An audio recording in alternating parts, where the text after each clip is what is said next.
I don't know how we ended up organizing the damn party because I just hated them. The guest of honor was Harrington Gibbs, rich beyond belief and the envy of my wife. Harrington and my wife, Gail, dated at Cornell for 3 years. Harrington left for Oxford, and Gail and I stayed behind to carry on the Cornell tradition, whatever it might be. I only met Gail after Harrington had left. They parted ways with the agreement that they could both date other people. I got my MBA, and Gail and I ended up getting married, having 2 kids, and living happily ever after until today. Harrington Gibbs returned 20 years later, rich and looking better than ever. Grace and Gary Jr. left for college, leaving us with the proverbial empty nest. When Harrington announced his return, Gail was as excited as I hadn't seen her since college. I always knew she still cared for him. In many ways, it annoyed me immensely, but I tried not to show my displeasure. I wasn't as handsome as Harrington, and I wasn't as rich, but I was her husband. I complained the most in the bedroom. Several times Gail screamed his name. Nothing ruins hot sex like a woman who, in the heat of passion, addresses you by another man's name. It got to the point where I became paranoid for fear of being called Gibby when I was riding my wife. She could never understand why I would lose interest in her in the midst of wonderful pleasure. I never explained it to her. So we throw a party in honor of my wife's old lover, Gibby, the one she fantasizes about while I ring the bells. How could I not hate that man? There were only about 20 people in attendance, but it was more than I wanted. It was a warm summer evening, so we set up outside by the pool. I set up some grills, and the guests were free to choose their food throughout the evening. I tried to stay out of the way and play the role of the shy, outgoing host. Of course, Harrington was the center of attraction, and to further enhance the cake, he arrived in his brand-new yellow Lamborghini Murcielago. Not only was he showing off his car, but also the $500,000 price tag that came with it. Everyone gawked at the car, and most of the ladies, including Gail, of course, took a ride in it. As the guests departed, I, like a model husband, fussed around and started picking up empty soldiers and dirty dishes. Finally, it was just Gail, Harrington, and me. Oh, did I mention that Gail had invited Harrington to spend the night with us? We had plenty of room since the kids were away at college. Surprise! Surprise! Why don't you guys sit down and I'll fix you a real drink to finish off the evening? I think we've had enough beer already. Gibby, would you like a Tom Collins? I cringed when she called him that. I immediately felt emasculated. He smiled and nodded. I swear I saw him smirk in my direction. Harry, I'll get you a gin and tonic and myself a salty dog. You guys just relax a little bit. It's been a long day. I'll be right back. For a few moments, Harrington Gibbs and I sat in silence. I didn't have anything I wanted to talk to him about. Looking for a way to dispel the ennui, I stated that I needed to disconnect the propane tank from the grill. Harrington took the opportunity to make sure his yellow bird was locked up for the night. While he retired to the garage, I started working on the cylinders for the grill. The garages were separate from the house, something my father always insisted on. Removing the first tank, I peered out the kitchen window. Gail was coming down the hallway to the kitchen with a small bottle in her hand. I stopped and watched as she opened the bottle and took out 3 small capsules. It was my prescribed Ambien. Ambien was a killer sleeping pill for me. 1 capsule was enough to make me pass out for at least 10 hours. I watched as my wife opened and poured 3 capsules into my glass of gin and tonic. Harrington was returning from the garage. I finished my business, and we both returned to the chaise lounges just as Gail came out with our drinks. Gail and Harrington, or Gibby, spent the next few minutes reminiscing about the old college days. Of course, I didn't know the people or places they were talking about, but I tried to feign interest while pretending to sip my gin and tonic. It was difficult to pour the drink without losing the ice, but I managed.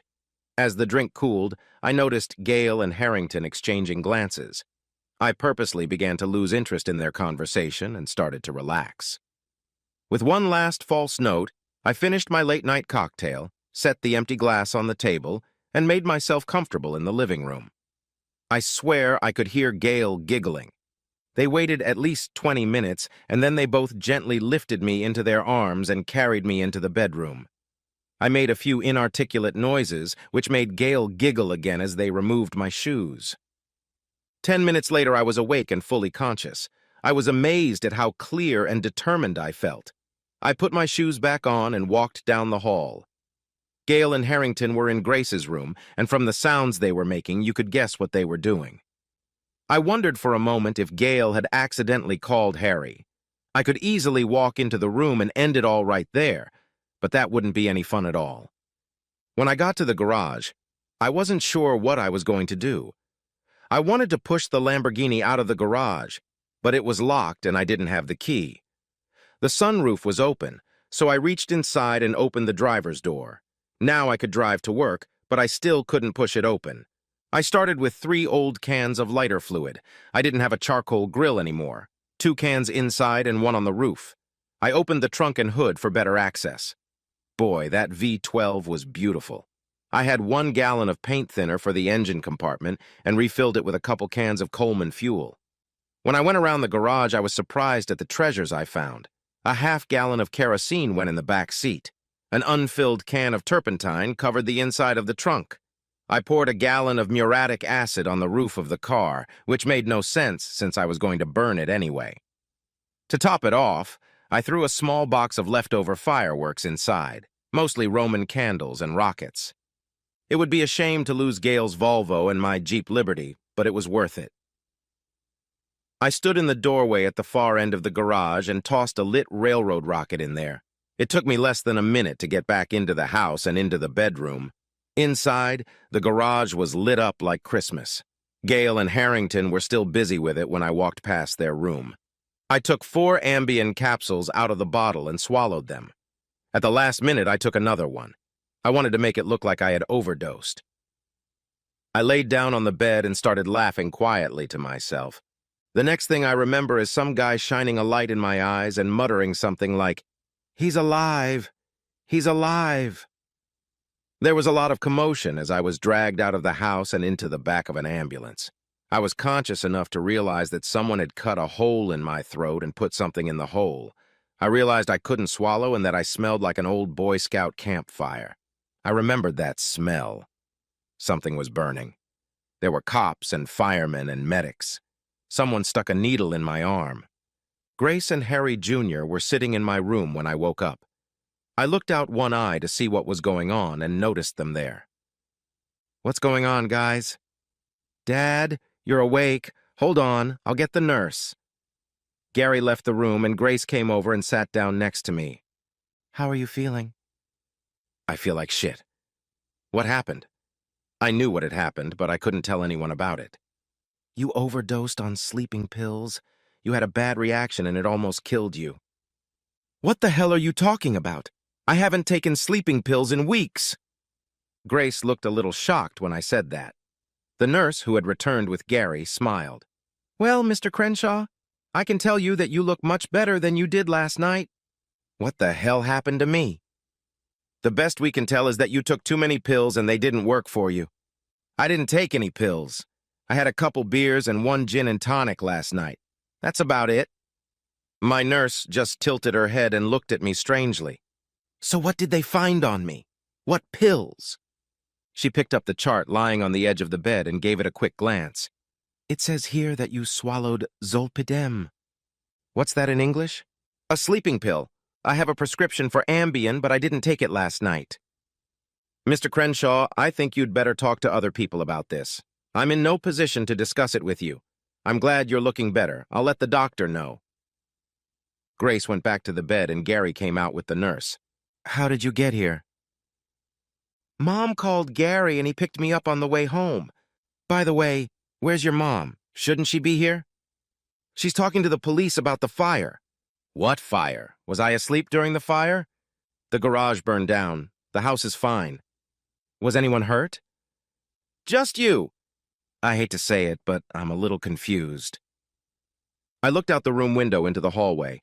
Gary and a nurse were talking to a tall man in a dark suit. They seemed to be waving their arms around a lot, but they weren't arguing. "Would you like some water?" I heard her but didn't answer. "Dad, do you want water?" "Oh, yeah, sure. I'd like some water." It was warm water through a straw. At least it was wet. There was a bandage around my throat, which I assumed someone had bandaged my airway with. There was oxygen coming into my nose through a small plastic tube, which felt good. My throat was killing me. It was raw, like hamburger meat. There was an IV in my right hand. A tall man in a suit was just entering the room when the doctor appeared. There was a brief discussion and the man in the suit left. Dr. Ampham checked my heart and blood pressure, but he seemed mostly concerned about my breathing. Ambien can cause severe swelling of the tongue and throat if taken in excess. He looked concerned when I assured him I hadn't taken any sleeping pills. Of course, you guessed that, before I left, the doctor gave me a shot to help me sleep. Grace and Gary left, promising to return tomorrow. I felt better in the morning. By noon, they had turned off all the monitoring and support equipment. From the looks of it, my recovery was going well. Good morning, Mr. Crenshaw. I'm Detective Naranja. Would you mind asking a few questions this morning? It was a tall man in a dark suit. My eyes must have glazed over because I really wasn't fully awake yet. I swung my legs over the edge of the bed and headed for the bathroom. No more sleeping bag. I sounded like a horse going into the basin, but I didn't care. It felt good. My throat was sore, and I took that as a sign that it was healing. Now, Mr. Naranja, what can I do for you? You seem to be feeling better. Would you mind telling me what happened last Saturday night? What day is today? It's Tuesday. Damn, time flies when you're having fun. He tried to laugh, but failed. Detective Narana. The last thing I remember about the party Saturday night was cleaning up and then having a drink with my wife and Mr. Gibbs. We were sitting in deck chairs on the terrace. I don't know where the ambulance boys, or whoever it was, found me. The police found you, Mr. Crenshaw. They found you unconscious in your bed. I'm sorry. I don't remember going to bed. You didn't. Your wife said you passed out from too much drink and that she and Mr. Gibbs carried you to your bedroom. That's nonsense. I had 3 bottles of beer all night and 1 gin and tonic before I went to bed. 3 beers in 5 hours doesn't make you a stinking drunk. You weren't drunk, Mr. Crenshaw. They tested your alcohol level when they brought you to the hospital. The alcohol level was so low that you wouldn't even qualify as a DUI. Why would she say that if it wasn't true? It's very complicated, Mr. Crenshaw. I'll try to explain it to you, but you'll have to be patient. For a few moments, Detective Narana and I sat in silence. I had a whole bunch of questions I really wanted to ask him, but I was also afraid he might have a lot of questions for me. Detective Narana, was there a fire in my house that night? I think I remember the fire department being there when they took me away. Yes, your garage burned down along with the 3 cars that were in it. You don't know anything about that. He asked the question in a sly sort of way, as if he was playing with me. Of course, I knew that was the case, so I tried to answer accordingly. The last thing I remember was how nice it was to stretch out on that chaise lounge after the party was over. Mr. Crenshaw, the arson inspectors are coming to talk to you later, but I have one quick question about the fire. Did you store flammable substances in the garage? Yes. That's why I built the garage separate from the main house. My father was always afraid of garage fires, and I guess I got that little quirk from him. The house wasn't damaged, was it? No, the fire was centered in the garage. Any idea what caused it? Oh yeah, there's no doubt about it. It was arson. The fire was set by someone intentionally for some reason. I probably should have been a little smarter, but at that moment I didn't care. Hell, I still don't care now. I guess someone didn't like the party. My witty reply elicited a small smirk, which told me he wasn't amused by my answer. So, Detective Naranja, if the fire department is handling this, why are you here? Mr. Crenshaw, you didn't take sleeping pills the night of the party, did you? No, I guess I didn't need them. The hospital did a full examination, given your condition when you were brought in. There was some alcohol in your system, but not enough to cause problems. What they did find, though, was that you had been given a large dose of sleeping pills. You had a prescription for sleeping pills that they found in your medicine cabinet. I haven't taken sleeping pills in weeks. I only take them when I have problems at work. What did you mean when you said I was given a large dose? Mr. Crenshaw, after everyone left, we checked the house and found a glass that had apparently been used to drink gin and tonic. The lab found remnants of Ambien in the bottom of the glass. My wife made this drink for me. Detective Naranja didn't answer anything. He just sat silent, as if expecting me to give another answer. My wife drugged me? I decided that a direct question would get a direct answer. He nodded affirmatively, but didn't say anything. Do you know that for sure, or is it just an assumption? Your wife denied it at first, but admitted she did it after Mr. Gibbs told us the whole story.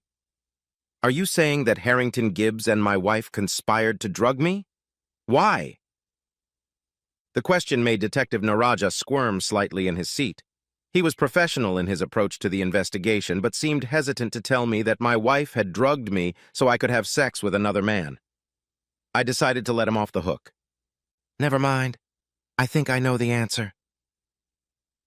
I'm sorry, Mr. Crenshaw. It's never easy for us to give this kind of information to an abusive spouse. We sat again without words. I guess that's why she didn't come to see me. Where is she now? Your wife is at her parents' house. Her father has posted bail for her. Will there be a trial? No. Harrington Gibbs told us everything to get off with a lighter sentence. In fact, his lawyers almost got him off the hook. He held your wife fully responsible for planning and executing what happened. He claimed he had no idea what she was doing until it was all over. You don't really believe that, do you? No, but he has very good lawyers. What's going to happen to Gail? She's confessed to everything and agreed to whatever the court decides to avoid publicity. What exactly is she being charged with? Honestly, I'm not sure at this point. The people in charge seem to change their minds on a regular basis. I think, but I'm not sure, that they might be interested in your feelings. He phrased it as a question, which struck me as interesting. I think that's really something I should discuss with her, but I'm willing to drop all charges against her if she agrees to a quick, no-fault divorce. That might help, but she'll still face civil charges. Even though you let her off the hook, she committed a crime and should face some punishment.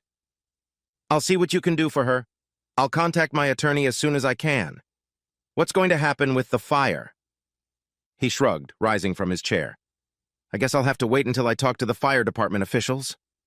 After lunch, Gary Jr. looked me over and took me back to the house. He managed to arrange for a few days of absence from school to help me settle in, but that turned out to be optional. I was perfectly capable of functioning without assistance. We spent a few minutes looking at the fire damage, but didn't discuss the situation with Gail. It was an awkward situation for him. Seymour Schlump, my favorite attorney, arrived, and in 2 hours we had a quick and uncluttered divorce agreement drawn up. I gave Gail the house and furniture, as well as half of our monetary assets, after prepayment for the child's college was made. Considering the cost of tuition, there wasn't much left over. Before Seymour left, I also told him to file $1 million lawsuit against Harrington for alienation of affection. Seymour happily agreed because he would receive 22% of the proceeds. My rental car was delivered at the same time that the Papa John's representative brought me dinner. There was plenty of beer left over from the party. My loving wife arrived before I had completely finished my dinner. She didn't come in but rang the doorbell. I thought it was interesting. I cleared the kitchen table so we could talk. Harry, I feel stupid for saying this, but I'm sorry for the way things turned out. I did something stupid and for a stupid reason. There's nothing I can do to make it up to you. What exactly are you apologizing for? For drugging me or for sleeping with Harrington? She wasn't crying, but her eyes were watering. The answer was weak and inaudible. Both. I grabbed myself another beer. I looked at Gail, and she shook her head as a sign that she didn't want one. Gail, why are you here? Mostly to explain what happened, and also to talk about the divorce. Let's talk about the divorce first. What do you want? I don't want the house or the furniture, and you can keep all the money you have left. That would leave you with nothing. I won't be able to pay the mortgage, and I don't want to mess around with selling. I'll probably be gone for a few years and won't be able to use it. Okay. I'll get Seymour to change it. Anything else? No, just make it as quick and painless as possible. Are you sure you don't want a beer? No. Gary, I'm sorry about Harrington. It was wrong, and I have no excuses. There had to be a reason? I know. I've thought about it a lot. Harrington and I were always good together. We were friends and understood each other. The sex was always great, not just good, but great. And between us? With Harry, we made love. Gibby and I didn't. We just had sex. I know that sounds like a tired old cliché, but it's true. Sometimes when we made love, it felt so good that I started saying his name. I knew when it was happening, and I always felt guilty. It was a reflex I couldn't do anything about. So you're saying I was the best lover and Harrington was the best sexual partner? It sounds so juvenile when you put it that way, but that's exactly what it is. Were you planning on leaving with him? Oh, hell no. He was great in bed, but there's no way in hell I would have chosen to live with him. You were the perfect husband, father, and provider. I would never have given that up. But you left him? She was crying now. She controlled herself, but they were tears. It's been 20 years since Gibby and I were together. I wanted to experience the thrill of shameless sex one more time before we entered our golden years. We're still 40. What the hell are you talking about? I wasn't sure I'd ever see him again. Now you're just talking nonsense. You can babble on about all sorts of stupid reasons why you did it, but it won't change anything. You've changed. That's loud and clear. I don't want to hear any more. Are you done yet? Yes, I'm done. I won't bother you anymore, but I know it was you. What does that mean? You burned down the garage. You set the whole thing up. I can't blame you. You were completely justified in everything you did, but you did it. You weren't just a victim. I've been married to you for almost 25 years, and I know you better than you think. Are you saying I set you up? You know you did, and so do I. What did you tell the police? Nothing. Who would have believed me? You made such a good victim, I wouldn't have stood a chance. I finished my beer and leaned back in my chair, smiling at her. No way in hell was I going to admit to anything. Gary, how did you know Harrington and I had sex if you were unconscious in the bedroom? I sat up with a goofy grin on my face. When the paramedics carried you out of the house, you were wearing shoes. When Gibby and I were putting you to bed, I took your shoes off. How did they get their hopes up again, Gary? This astute inference elicited a shrug and a smirk from her. You wouldn't drink the gin and tonic I gave you. You somehow found out it was tampered with. You fooled us into thinking you finished it, but you never did. Did you? I stood up and tossed the empty glass into the trash can. You knew I was going to have sex with Harrington, and you did nothing to prevent it. What does that do to you, Gary? What kind of husband would let his wife have sex with another man if he had the power to stop it?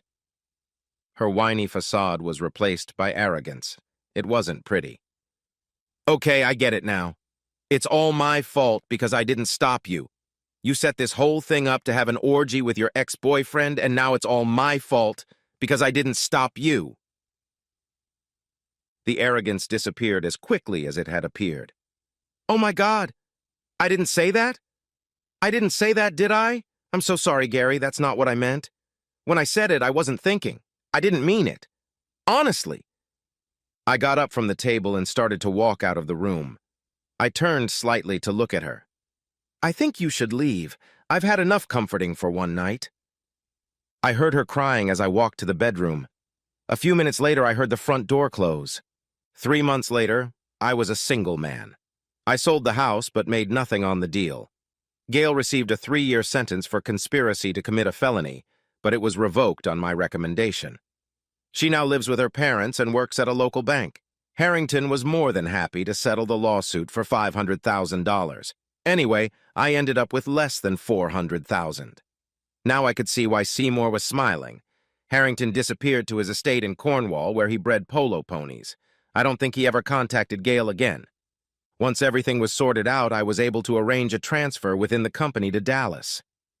Grace and Harry Jr. remained close to his mother, but I didn't speak to her after the trial.